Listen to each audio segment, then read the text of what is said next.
This is the Straight Up Breakdown Podcast with Greg Smith and Jay Foreman. Exclusively on the Hurrdat Media Network. Tell it to me straight up. Hello. Welcome into the Straight Up Breakdown Podcast, proudly part of the Hail Varsity Network. I am Greg Smith, your Christmas tree already up because it's 2020, and what is time, friend? I'm Jay Foreman, the distinguished co-host that is refusing to put up the Christmas tree this year. So I am officially the Husker Grinch. Oh, come on, man. No, we can't. No, we gotta talk about this. Why are you out here as the Husker Grinch, man? We need cheer in our lives. Well, I'm the Husker Grinch because everybody's putting it up so early. I figured why not just keep it down, because I'll be over, not going to be one of the many that are going to put it up even before Thanksgiving. I mean, that is way too early on November 16th or whatever to be putting up their Christmas tree, and we haven't even broke bread on the turkey. So I am the Grinch. I am the early Christmas tree Grinch. Maybe not the Husker Grinch. It's funny though, because so we put our tree up yesterday. I actually wanted to put it up 2 weeks ago, and we would have put it up 2 weeks ago had I just bought the tree that we originally wanted to get then. But I was like, oh no, we'll be okay. They'll still have it in stock. And you know what happens when you do that? It ended up getting bought and sold out, and then it was sold out at every one of their stores from here to Kansas City. And so we went on this long adventure of trying to find a second replacement tree. Of course, it was more expensive, the one that we got. But listen, the wife is happy. I'm happy because we got to start the Christmas tree festivities early. We watched some Christmas movies yesterday. It was all good. And so you went all the way. You went all the way Christmas, right? You just didn't go just a little bit. You just went all in and say, all right, we got it done. So maybe that's the best way to do it, is get it over with, and then you can lock the doors come Christmas tree, so that, I like my in-laws, but, not sure about you or anybody else, so you don't have to have too many people over. Yeah, it's funny. Like, it's weird. We neither of our, like, my family or her family, like, live anywhere close. So we're always having to travel somewhere fairly far, whether it's Chicago, Mississippi, or Florida. And so it'll be weird this year not going anywhere. Not having to travel, the actual act of traveling is fine. Like, it's gonna suck not seeing folks. And I like them, so it's all good. So that's good. And they listen. So just so y'all know, I love my in-laws.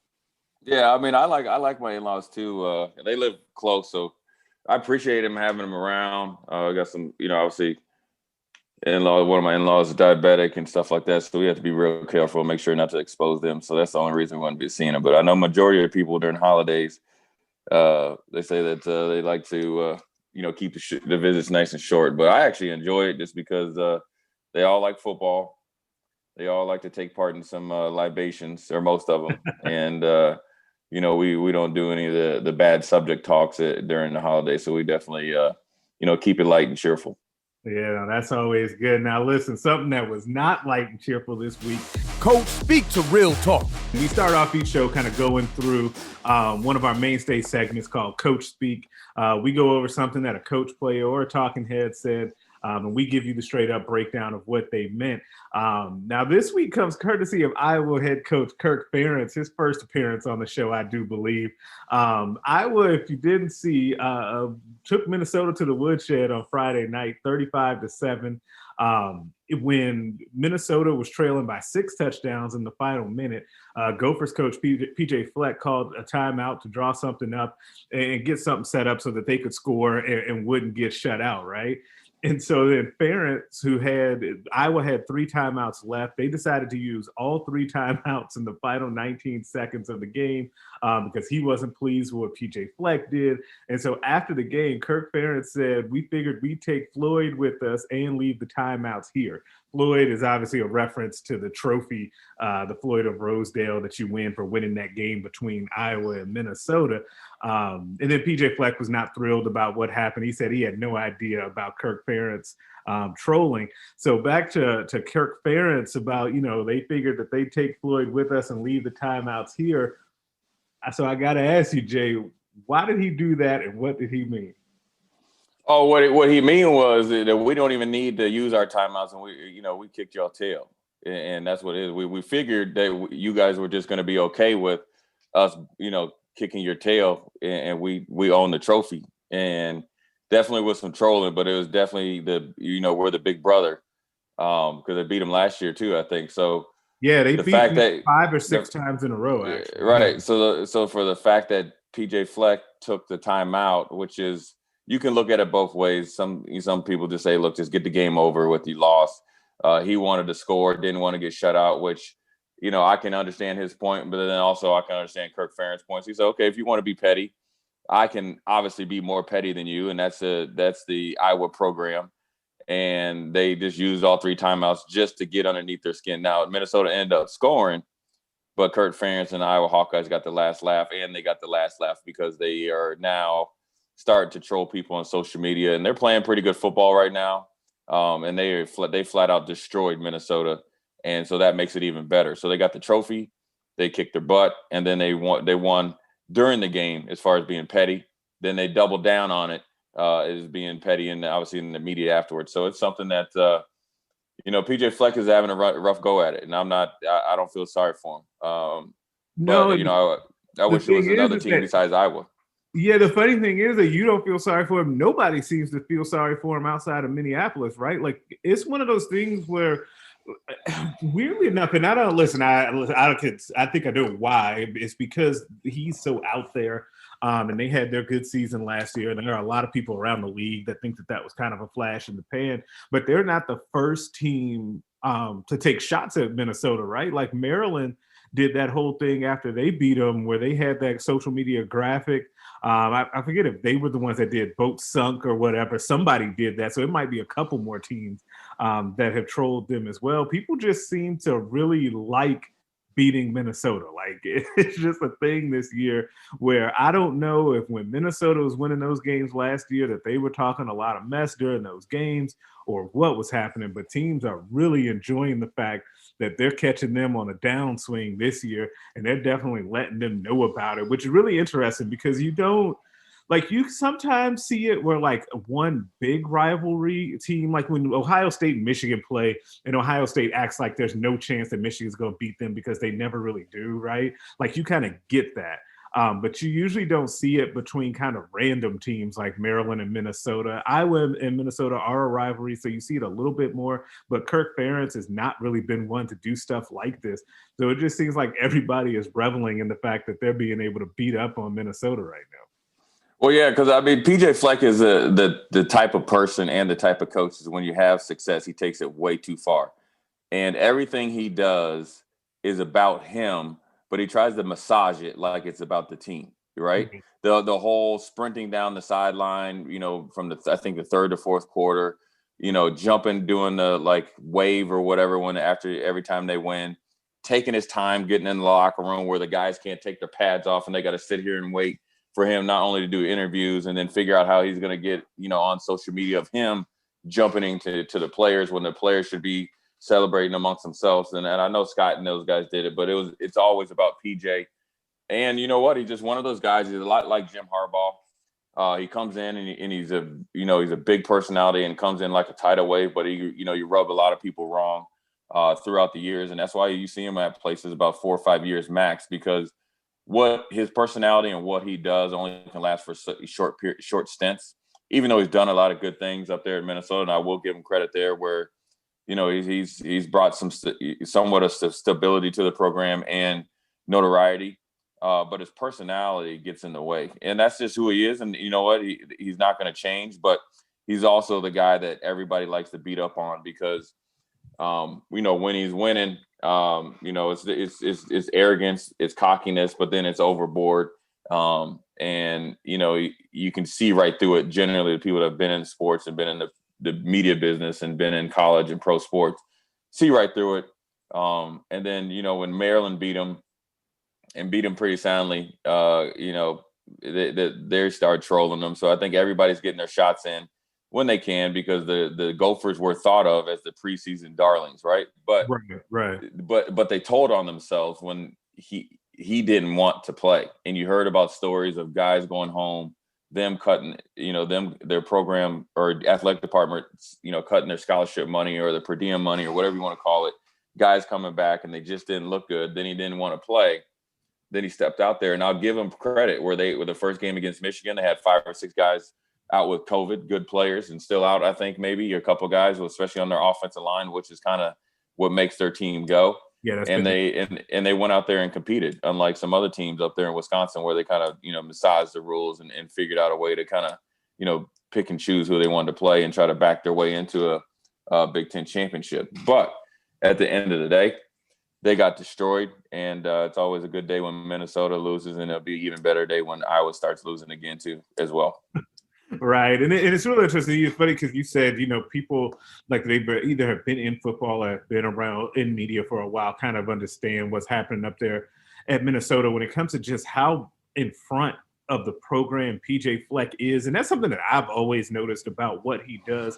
And it's funny, like it cuts both ways, because on one hand you can say, okay, he built a strong culture up there, and you know what to kind of expect from that program. And that was a lot of the talk last year, right? Which is always the talk when things are going well. But when things have not gone well, and it was like this before last season, it's like this season, it's okay, is PJ too much out there? Because you see it where every promotional thing that they put out, he's the main focus. Like everything seems to be about him. It would not surprise me if he had some life-size photo of himself in his office. It just seems like PJ really likes himself and likes to put himself above the team, which again, all of that is all good when you're winning. But obviously it comes back to bite them in the butt when they start to go in the downturn a little bit, because not only do they have problems internally with the team, they're having problems on the field, and teams really enjoying sticking it to them this season. Yeah, it's he's definitely like I said, he's a big personality. It's all about him, and it gets tiring, and it gets tiring to everybody else quick. And he's, like I said, I can say this, and also I can say it, and then also give him credit. He's done some good things. And listen here, he came in there, and Minnesota's athletic department, if you go back to even all the way back when Clem Haskins was there with the cheating scandal as far as grades, the numerous sexual assaults and sexual misconduct in their athletic department. Up there. We're going on 25 years of continuous BS in their athletic department. And for him to take on that challenge, turn that team around. You got to look at it. After his first year, they're like, man, this dude might be, fool's gold. They have a magical year. And they lost a lot of good players to the NFL, and they probably would have been a little bit better if guys wouldn't have got COVID. Or started off a little bit earlier about COVID. But I think I'll say this, and I said the same thing about the Frost and USC or UCF is there's somewhere in between the first year and the second year, and that's where PJ Fleck is. He's somewhere in between his first year that he was there and the last year what they had, and now you're seeing it the third year. So, look, it'll be interesting to see if he battles through it. There's other coaches that are getting clipped right now. And it'll start to ramp up more as we get towards the end of the season. You see, South Carolina, clip Will Muschamp, who is kind of like PJ Fleck, but he's more of a weird, quirky, a-hole type of character, where PJ Fleck is like, look at me, we scored 10 points, and they wouldn't have scored 10 without me. You could look at the LSU situation, that you could see something happen within a year or two. So it'll be interesting to see how long he stays there. And then what happens after he leaves, because in leadership positions, whether it's politics, sports, or businesses, generally you see what type of leader or coach they are or were, and you can athletic department as well, how it's operating a year or two after they're done, whether it's the players, how good of players they have, how they continue to, take what they learned from the previous guy or staff, and then also, fall in line with the new staff and then go from there. So it'll be interesting to see in the next 2-3 years, or even this off season, what happens with him. His name was floated out there after last year, and he got a new deal, or kind of reworked his deal. So is he kind of like a Kurt Ferentz mini, younger brother, where his name's always floated out there, kind of a la Bo Pelini, and always getting a new contract extension every single time a new job comes up, but he's never truly serious about taking it. And that lets you know he's not really committed to the program. So this next year or two will really tell you, a lot about PJ Fleck outside of the wins and losses. And so it'd be interesting to keep an eye on it moving forward and the rest of the season, obviously. Yeah, and it'll definitely be something that we kind of keep an eye on. Obviously, it has implications for Nebraska. Let's break that down. And that's why I kind of want to shift gears to the Huskers, as all of you listening to this know. Nebraska got their first victory of the season, 30-23 over Penn State.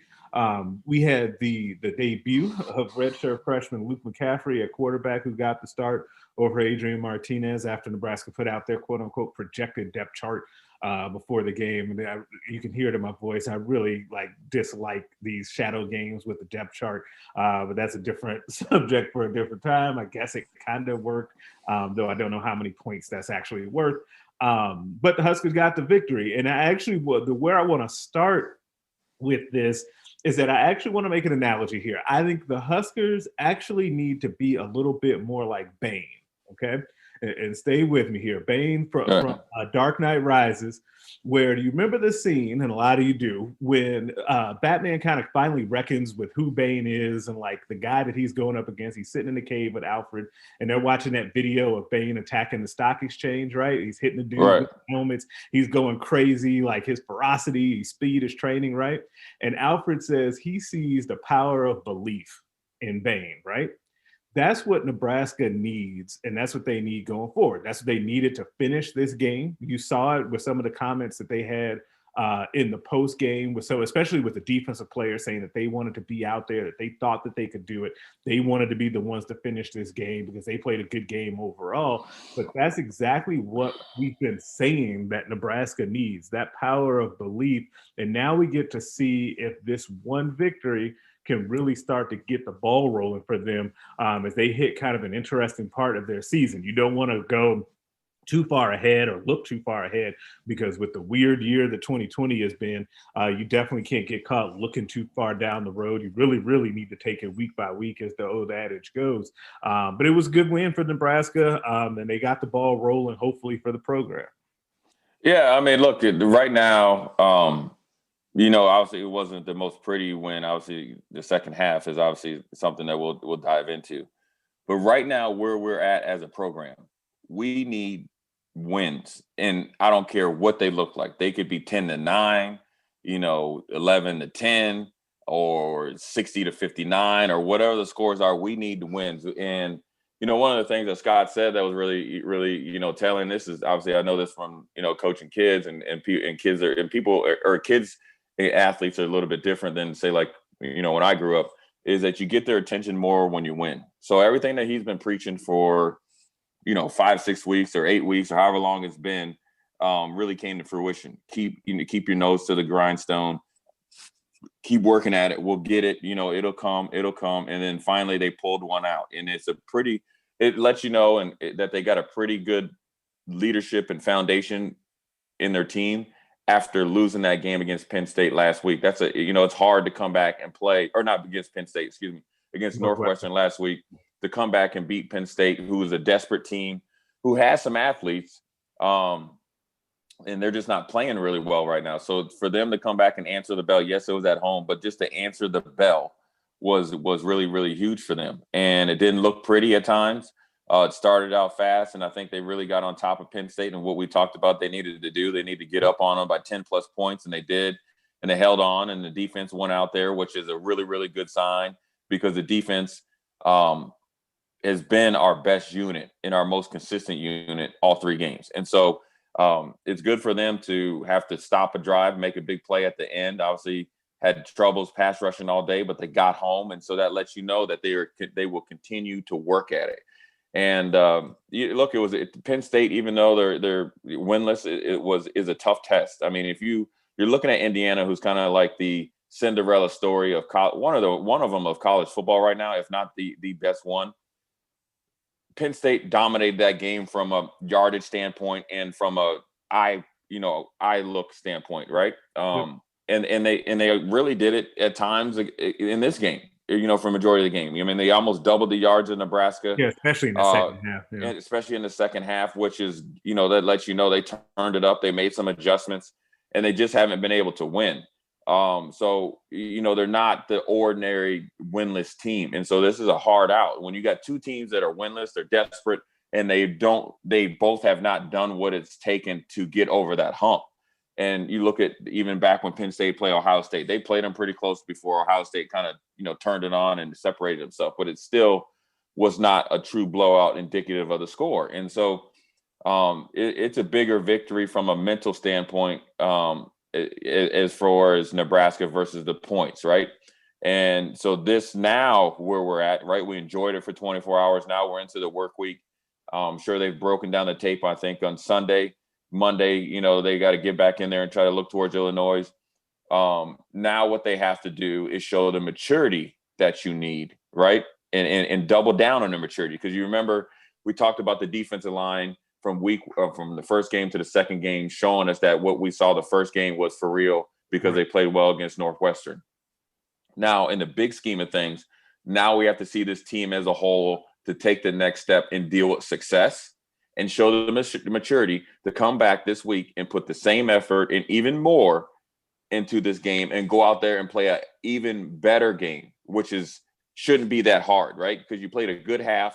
Now we got to play maybe a good 3 or 4 quarters, or, we got to finish and get to the finish line and finish stronger against a, Illinois team that we should beat. And sometimes those games are really hard. It's going to be competitive. I can tell you right now, Lovie Smith is going to have his team ready to go. They started getting some turnovers. They won recently. So it's not going to be the Illinois is going to come in here and lay down. So we have to be able to do the things that we need to do, handle success. And that's been one of Nebraska's Achilles heels for quite some time, is dealing with success. Maybe have like a big win, a big comeback victory and come out the next week and lay an egg. We can't go back to what we've done the first 2 weeks, high penalties, lackluster energy, lackluster performance, and think Illinois is just going to give us the game. We got to go take it. So, what the good idea of this work week is, let's focus on what we did, what we did well, but let's not lose focus on what we need to, work on. And it's a good coaching tape as well, especially from the offense and defensive line, I think, is because Penn State pretty much kicked their butt, kicked both of our lines' butt.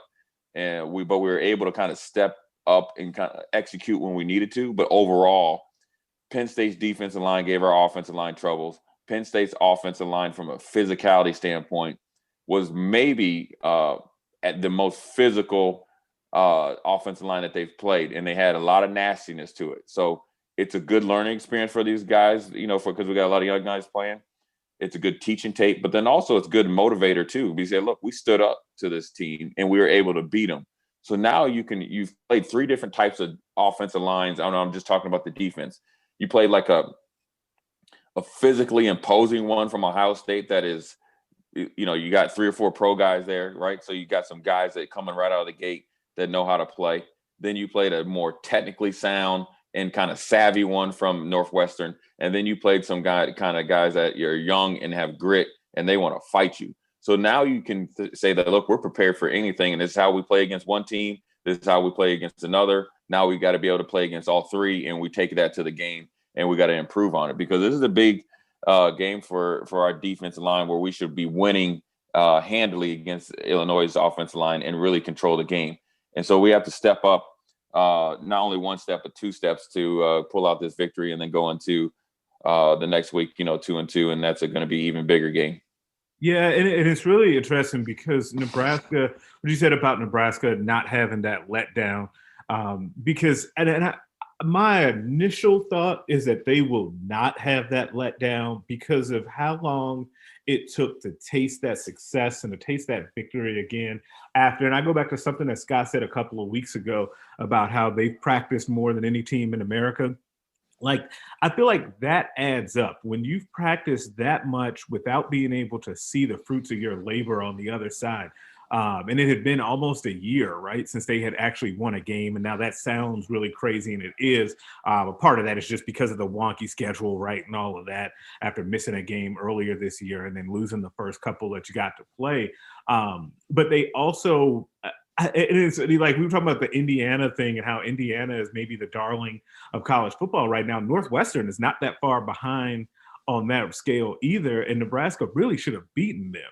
And so now, because Nebraska won this game against Penn State, maybe you look and say, okay, maybe we're kind of validated in our feelings that as a coaching staff and as players saying, hey, if we had actually played, halfway decent or played closer to our potential, we would have beat a team that is, going to be almost, in the top 20 right now and undefeated in Northwestern. We took care of business against Penn State. Let's see what we can do to keep this thing going. I think that my gut is that it's going to be more of a motivating factor that they got this win. And I think, and where I want to kind of go next is now that we kind of know, and there's really not that Luke McCaffrey was amazing in this game, but he played well enough, obviously, to help them get the win, and he showed you flashes. But the effects of going into this game week, not kind of hemming and hawing and going back and forth about who the quarterback is going to be, being able to build the entire game plan around McCaffrey and what he does, I think will also have a big effect on this team going into next week. And a team that Illinois is going to be the worst team that they've played so far. And I'm not saying that means Nebraska should take them lightly by any means, because I'm very much on record as saying is outside of Ohio State, anybody in this league can beat anybody. Like I don't think that there's any gimmies. And I know that the spread opened up at 13.5, 14 points in favor of Nebraska, but they should not care about that at all. They should not be looking at that. Don't read any press clippings, because you've got to go out there and execute. And we saw this last year, right? Even when Nebraska beat Illinois in that game, it was a high-scoring game and Wan'Dale Robinson kind of breakout game. You still are going to have to execute and beat that team, because they'll be well coached by Lovie Smith. You also know that they're going to come out ready to hit and seeing if they can be physical and just out tough Nebraska. And so that's going to make it really interesting. But I think it'll be a huge thing for Nebraska's offense, which really does need to get going, to have a full week of Luke McCaffrey preparing as the starter, building the game plan around him, and seeing where you go from there. Yeah, it's going to be, excuse me, I'm going to be really interested to see how much they add to it, Right. Moving forward for Luke McCaffrey, because I think this was a little bit of a weird week, because, the coaches had to make a decision, or Scott or whoever goes into making those decisions, they had to make a decision who starts, right? And they had to keep it under wraps and so forth and so on. And so they couldn't really, in a week's time, put in a whole different game plan for Luke McCaffrey and really accentuate what he does well. And it was really fun, interesting to me that Adrian didn't play at all. So you expected that he would get in even if he didn't start? I did. I thought that he was, it was just going to be reversal. Like Luke McCaffrey would play 3 series, Adrian would play 1 or 2, then so forth and so on. Because here's why. Even though Luke McCaffrey had looked better in short stints, he hadn't been so productive that it was like a shoo-in that he needed to start. You know what I'm saying? Even though you saw the energy level and the leadership is probably obviously head and shoulders above Adrian, I'm talking pure production. Because I could look at the Northwestern game and look at about 4 or 5 plays that Adrian didn't look well, where it had nothing to do with him. Right. Where then I looked at where Luke McCaffrey looked well, and the guys, or in particular the younger receivers with more speed, were giving him more realistic options, right? But then I looked at, Luke McCaffrey didn't score any points against Northwestern, nothing against him. But then once really I kind of thought Luke would start is when he finished the game against Northwestern. Yeah. But I still didn't think that Adrian wouldn't play. Now back to, Illinois it's going to be interesting to say how much more comfortable everybody is with Luke playing, because I'll tell you this, when you make such a big move, because Adrian's been such a big part of this program and still is. He started as a freshman, even when other guys had played it, everything everybody written or thought about was about Adrian. He was the creme de la creme going into the season last year, where they didn't want to get him hurt. He was up for the Heisman, et cetera, et cetera. We needed more weapons around him. And that was the whole focus of, our development and recruitment. And then very shortly into this season, he's not starting. So it's a huge, not program defining moment, but season defining moment. And can Luke McCaffrey kickstart this season in the win column just by his pure presence and energy? And it looked like that happened for 1 week, but I still didn't think that Adrian wouldn't play at all. and maybe that's just sometimes how the game went, because when you look at the Northwestern game, I thought Luke would have got in there earlier in the game, in the Northwestern game, and then get into primarily a lot in the second half. So It's just one of those things that I think is going to be a week-to-week basis. Luke McCaffrey hasn't played a whole season. Teams have a week's worth of game plan or game tape to game plan against them. So he's going to have to play even better from a mentally standpoint.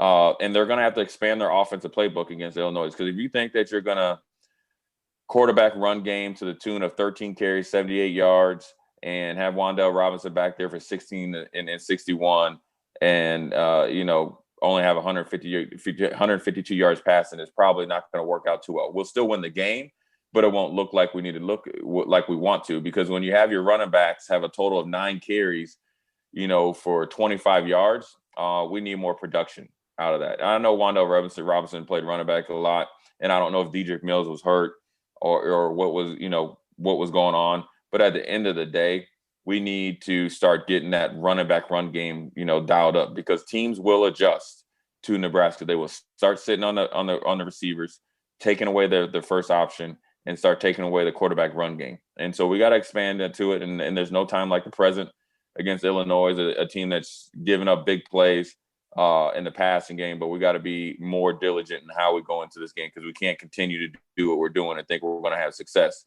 throughout the rest of the season. And plus, it's going to expose our quarterbacks to some big hits, even though they are they're two tough kids that can take hits. It's just a matter of physics and the way people hit in the Big Ten.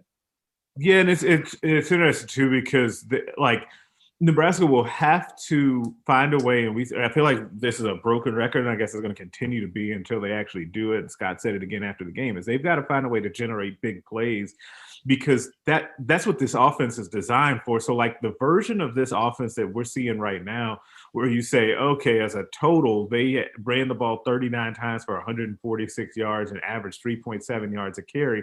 The long run of the day was a Luke McCaffrey 22-yard run. That's not how this is supposed to be. This is not an offense that's supposed to just be plodding down the field, 3 yards in a cloud of dust. It's supposed to be more wide open. And until they have that element in the offense where they're springing those long runs or those long passes, then I don't think that this offense will look like it's supposed to.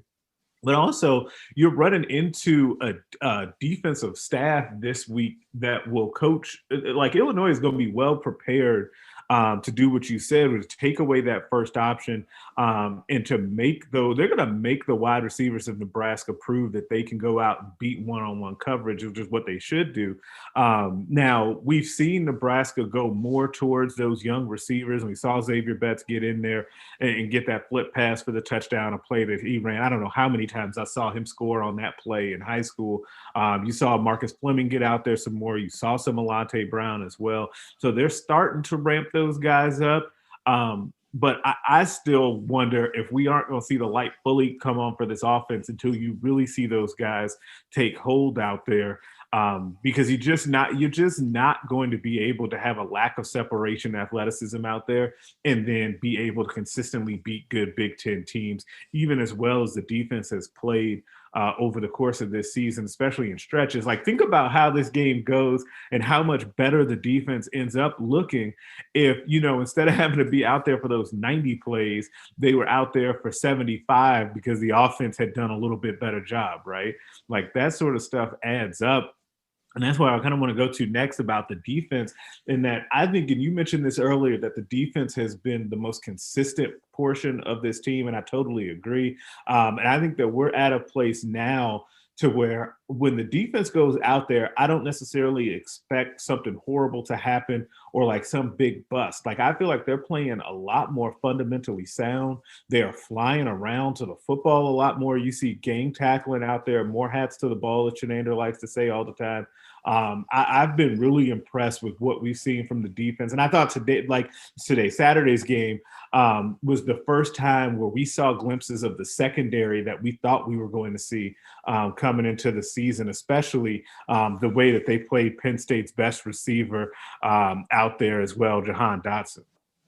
Yeah, they've done some good things, and I think they did some good things against Northwestern and did some even more against Penn State. And everybody's going to look, we gave up 500 yards. Well, when you're out there dang near 100 plays, and Right. they're averaging about 5 yards a play. That's pretty good football. And when you're playing, I mean, that's just the way it is. It doesn't matter. I mean, it doesn't matter if you're playing. Even if we played 100 plays against Illinois, they might not have 500. They're going to probably have close to 400 or over 400 yards of offense. That's just the way it is.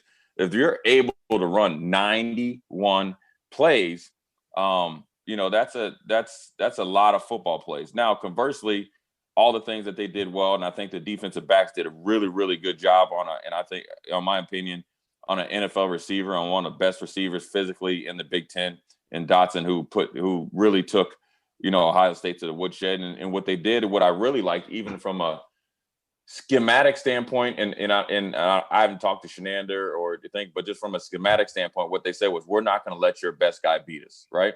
So you had, somebody else get off for like seven receptions for 113. Pat Freemuth, or if I'm probably Fryermuth, destroying his last name. Well, you let him, do his thing. And now, granted, he had a long one of 74, so it kind of, makes the yards a little bit, outlandish, because his majority of the yards came on one catch. But what I liked is they said, he's not going to beat us because he is a game changer. So I like that. The defensive backs actually, played really well and stepped up.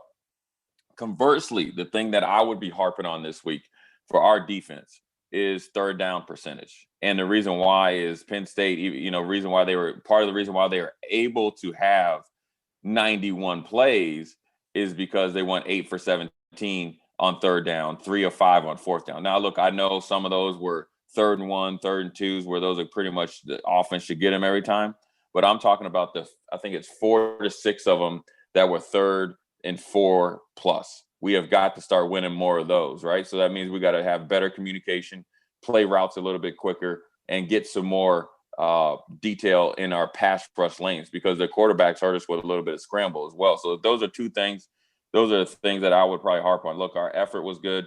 Our ability to step up in times of need was obviously excellent. But what we really need to do to, one, give our offense more time at possession, because Penn State had 13 more minutes. We need to play better on 3rd and 4th down, because when you look at 11 of 22, that's 50% on 3rd and 4th down.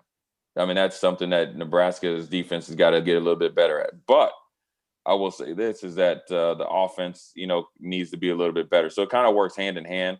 But in order to really get the defense to improve, is you got to coach them up hard, even though it isn't fair, because sometimes going out and playing defense isn't fair, right? You got in some bad situations. They had the ball that sometimes down in the plus territory. We got to step up and get off the field. So, overall, I think the defense is getting better. And each week they're getting better. Now I want to see really big improvement against a team that you should, I wouldn't say dominate, but really have a good day against Illinois. They're going to try to run a simple inside zone power run game. They got 2 big receivers that hands are somewhat suspect. So when you got big receivers that are really, really big up top, you got to make them take them off their initial route. So you got to play a little bit man coverage, even in zone. You got to be up there and kind of get them off their route and screw up their timing. And then it'll allow some of our guys that have played well, which is our inside linebackers. And we saw some growth out of Payne this week. I think you saw expanded role for him. The last play of the game, he was in there on 3rd down. So that should tell you something. It's not all about who starts the game, it's who finishes. Right. And those are the guys you want to look at. You saw Caleb Tanner out there, so you actually, you're starting to see some life out of him. You've seen Payne, and then you've seen Stilley, and then you see Big Ty Robinson, and all of them had a factor in that last play. And that should continue to go on. So this Illinois game moving forward is a big step for the defense. And if the defense takes the mentality, we have to go out and win the game, then the offense can actually play a little bit freer. So we saw a little bit of that in the first half, kind of clinched up a little bit in the second half. But the defense needs to go out and have that same mentality as to win the game, and the same mentality that they had to close out the game against Penn State and let it boil over into Illinois week. I want to see a lot more swagger, a lot more, now they've done it. They've kind of, they kind of made their name for themselves. You get what I'm saying? So now I want to see a little bit more swagger. You see a little, not more celebration and get like penalties, but when a team is playing and they're really starting to believe it. Now it's time to really start believing it, because the communication could get better. Then you can play a lot freer. Then you'll actually make more plays. Yeah, it's one of those things too where, and we started off the show kind of talking about this in the segment, is, it's a lot easier to coach these things that you're talking about in a win, right? because the guys get excited. We got a taste of it. Okay, boom, let's move on. And now we're going to continue to take to that coaching, because now we got a taste of success and know that if we do the things that they're asking us to do and we continue to play within ourselves and within the defense, and that has been an issue before in the past, then we know that we can go out there, speaking as the defense, and dominate this game. And I'm right with you on that. I'm really curious when you get to this game next Saturday against Illinois, does the defense come out kind of locked and loaded from the beginning, knowing and behaving like, hey, we can go out here, and I don't necessarily even shut them out, but we don't believe that they can move it on us. And because of that, we're going to go out and play sound, fundamental football and do the little things that we're supposed to do and really show that. Like, that would be a huge step in the right direction for this defense, because we've seen them in flashes the same way that we've seen as a team, like the team have these flashes of really good play. Now it's time to see it for an entire game with this defense, because right now I feel more confident, I think most people do, that the defense can go out there and put together a dominating performance more so than the offense, which is really interesting. It doesn't feel like I'm like surprised that we're at this point, but when you see the athletes now that they have on defense and the way that they're kind of turning it loose, it feels like to me that just kind of a high level view of what's happening with the defense is that they look more athletic and faster, but they also look like they have a better knowledge of the scheme. And that also, and we've talked about this, you and I, Jay, that makes teams look faster as well when you can play a little bit more loose and free and you don't have to think so much. I think that it's a combination of factors that's making this defense look a lot better right now. Yeah, I mean, look, what you're saying is all true. And the great thing about it is I don't even think we've even touched the surface, because when you look at our defense and our defensive line, you don't see a lot of stunts, a lot of shifts before the play. They're just still giving them a little bit in each week or kind of, each season. But you've seen a big growth of these guys. You've seen it and then now you see more depth, right? You see, a Luke Reimer. Now you got Honus played pretty decent. You saw Colin Miller do some good things. Saw JoJo Doman play well. You see Caleb Taylor do some things, and you see Payne do well. And I'm going to tell you somebody that I know that hasn't rushed the passer a lot, even in high school, and he's been hurt since he's been at Nebraska, but was a high star recruit. Nick Heinrich got in there and put his, hand in the ground. And there was two different times that he, hit the quarterback and was right at his ankles. And this is a guy that doesn't, he was playing inside linebacker. And for whatever reason, I've been always screaming for him to play outside linebacker. And he's starting to do pretty well. He's starting to look like the high, level recruit. And that's what I just named 3 or 4 guys. And last year we couldn't. We were just hoping anybody could provide any pass for us. Now this game, the defensive line and didn't play as well as far as, getting to the passer and not getting off blocks. But at the end of the day, I'm starting to look, I'm liking the depth. I like the expansion of knowledge. I'm liking the pre-snap communication. I like the depth. And one of the things I also say is that, Shenander's able to do some things. So like when you look at Williams coming in and getting the, sack, forced fumble, pick up, touchdown. The reason why he's able to have Williams do that, where, you Williams and Dismuke, they're kind of like the same player, both hitters, not very good open field tacklers, in my opinion, right, is because the emergence of Farmer. You saw what Farmer did when he had to last week against Northwestern, which is giving the coaches confidence to put him back in there, find a role where you can get some pass rush or manufacture some pass rush with the safety that's physical, that can get to the quarterback, right, with speed. And you can see that what they did, that's what they kind of did at times at UCF with Griffin, because he's not too much bigger than Williams.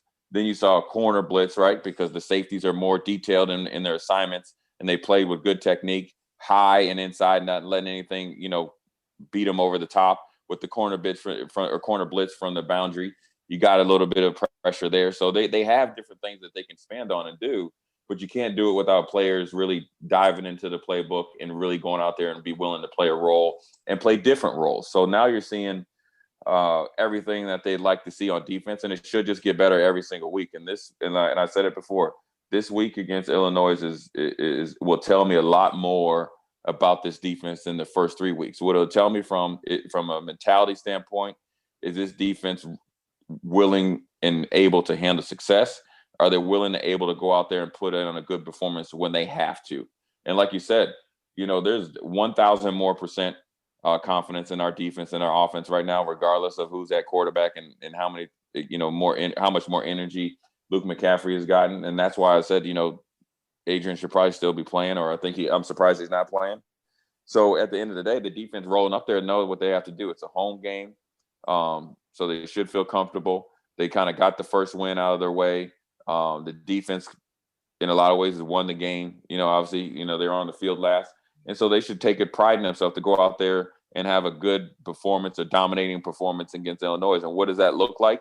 I don't think you're going to go and, blank them, right? I don't think that's going to happen. But you need to be consistent. I want to see the third down percentage improve. I want to see the tackling continue to improve. I want to see the defensive line play a lot better from, creating a new offensive line, but then getting off blocks. And then I want to see more tackles for losses and more consistent pressure on the quarterback, whether it's sacks or, getting him off his spot and then make more plays. If they do those 5 things, you're going to see a pretty good performance come Saturday, and you're going to see a lot of people happy. And then that confidence is going to be extremely high going into that next week, because the defense is going to have to play even better in 2 weeks. But you can't worry about the second week until you handle the business in the first week. Week by week is the motto, like always, but it's definitely the motto in 2020. Now, every week we end the show with a segment called Put Them on Blast. Put them on blast. Where we basically put somebody on blast for something they did or said. I'm going to kick things off with this week with Bob Arum, the super promoter in boxing. You guys should have seen that Bud Crawford won his fight again this weekend, continues to prove why he's the best pound-for-pound fighter in the world right now. But after he won that fight, his contract, Crawford's contract with Top Rank, is coming up. And after he won that fight, Bob Arum was talking about that situation and said, the question is, quote, the question is, do we want to keep him?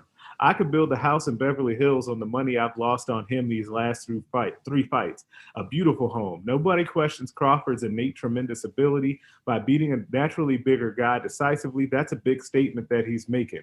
And then he continued, and this is courtesy of The Athletic. The question is, does it pay the bills? Look, you can have the greatest opera singer in the world. If the fans don't support it, you're out of business. I don't listen. I get that Bud Crawford is not the promoter and the mouthpiece that I guess Floyd Mayweather was, or maybe, Manny Pacquiao even was in a way. But if you can't find a way to promote and market the guy who everybody admits right now is the best pound-for-pound fighter in the world, that's a you problem. Like, I don't understand how we are in a situation where Bob Arum would think that we should then let Bud Crawford go. And maybe part of this is, and I don't know, Jay, if you went to any of those fights in Omaha that Bud Crawford had. I went to 2 of them. It's electric when that happens here. So you always have that kind of bankable asset here in Omaha and Nebraska. Right. You can't do that right now because of COVID. But that was amazing to be able to see. Like, I just don't, and I've always kind of been puzzled as to how they seem to promote him. And you just don't see Bud out there as much as you do some other fighters. I'm putting Bob Arum on blast because I just think that's ridiculous that you can't find a way to promote the guy who's the best fighter in the world right now. Yeah, everything he's saying is a you problem. And really what he's doing is he's telling on himself, because anybody that has, any common sense is you got a guy up there telling you, like, I haven't done my job good enough. It's not easy enough, right? And what he's wanting Bud Crawford to do all the work, besides be the best fighter in the world, pound for pound, and the best fighter in the world, right? So, because it's easier with Floyd Mayweather, because Floyd Mayweather just got a big mouthpiece. He's all over social media. He's on every right, and show always that getting himself in trouble. Like, he's always in trouble. He lives in Las Vegas, so he's gambling. He's always in front of the camera whenever he can. He's going to LA. He's promoting. He's flying around with $1 million in his in his backpack and all that type of stuff. So it's easy with Floyd. Floyd was and is a great boxer, undefeated. One of the greatest of all time.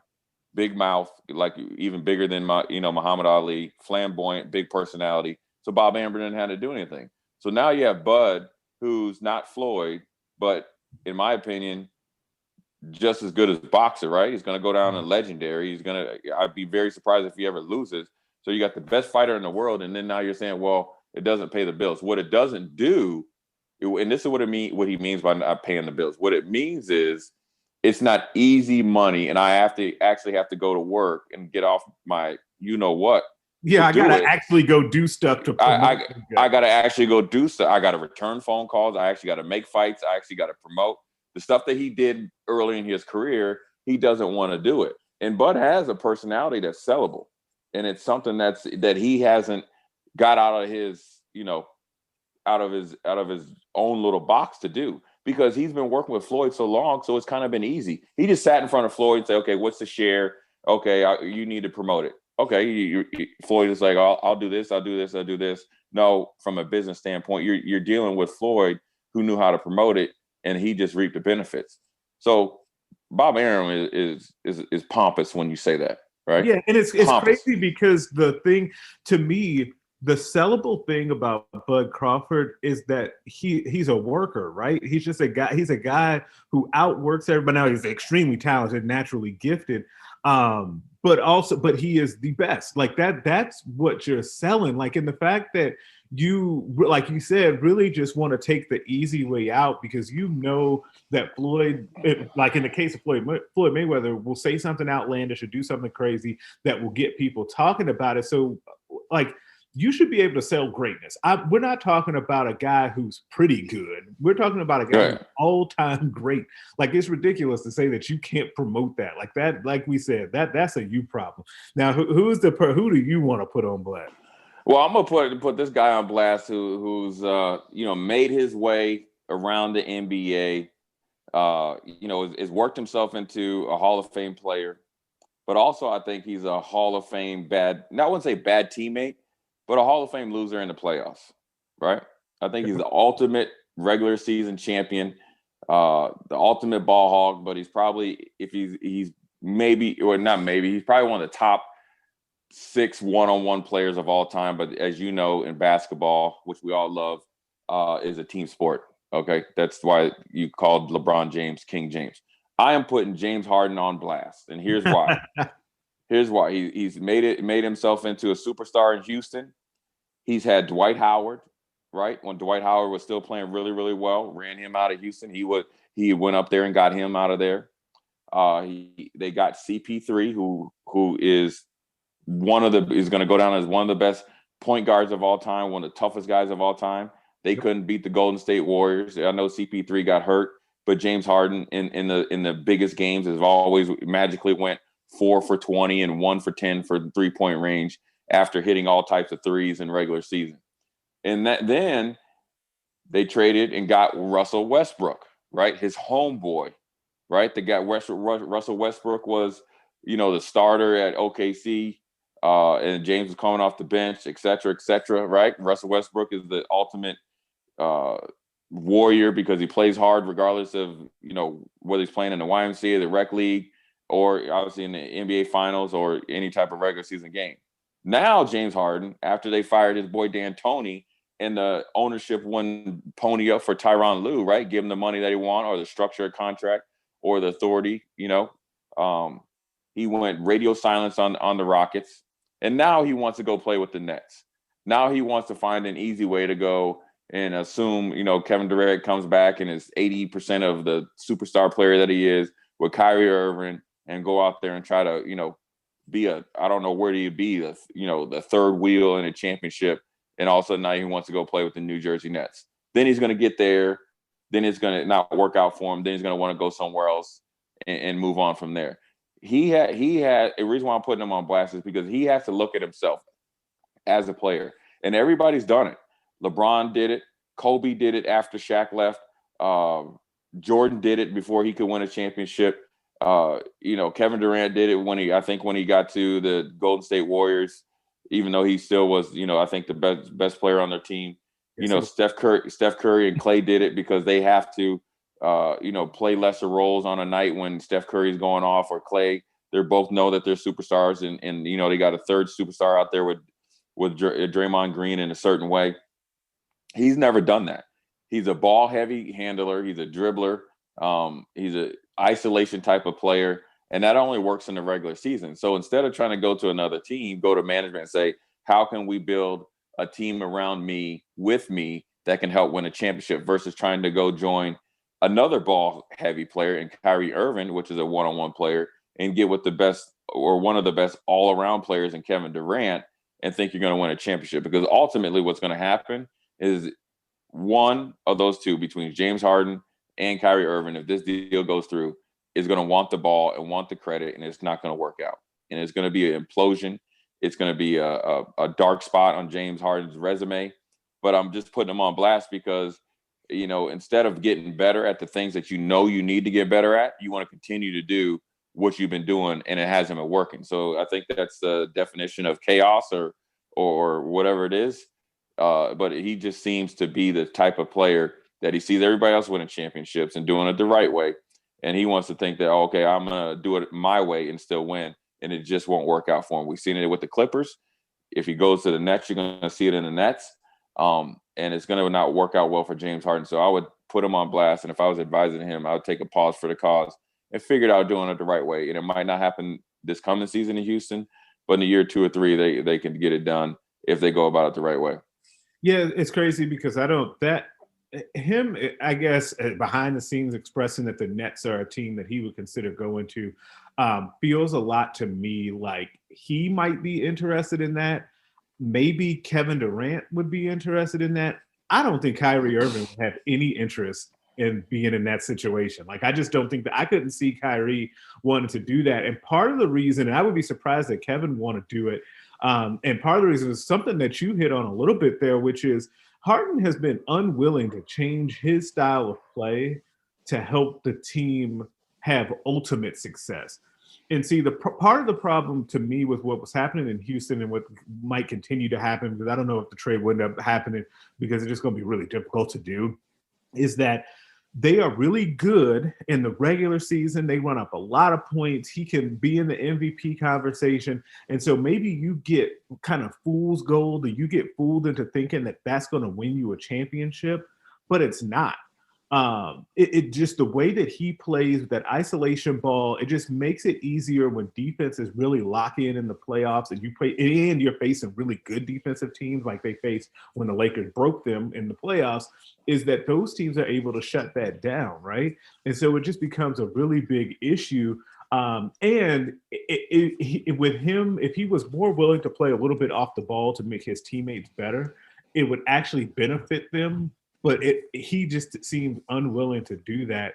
And so I'm with you putting him on blast. If he wants to go to the Nets, I think that's crazy, considering they've had like 3 different iterations of that Rockets team that could have been better. Like, I still think that when they had Clint Capella and I was just about to say that. That he was went the up there group and that was the championship type of team. And when they got rid of Clint Capella, that let me know James Harden was okay with letting me score a whole bunch of points, and he wants to win another MVP, because that's what he was always gunning for. Yeah, now that MVP came up a lot about him wanting to win that. Right, and wanting to be thought of on the same level as LeBron. Well, you got to win, and you got to win, and you got to perform and when it's big time. And James has not been able to do that. So when they got rid of Clint Capella, it was over. Yes and no. And you know what happened? This was funny. As soon as they got rid of Clint Capella, then they went out there and beat the Lakers after the Lakers had played 2 out of the two games in like 3 days. And they and during the regular season, they're a hard team to prepare for. And what people don't understand, if team is coming off back-to-back games, they kind of just get through the game so they can get some rest. Right. And so they beat the Lakers. Not doing as much scouting on a game-by-game basis. Right.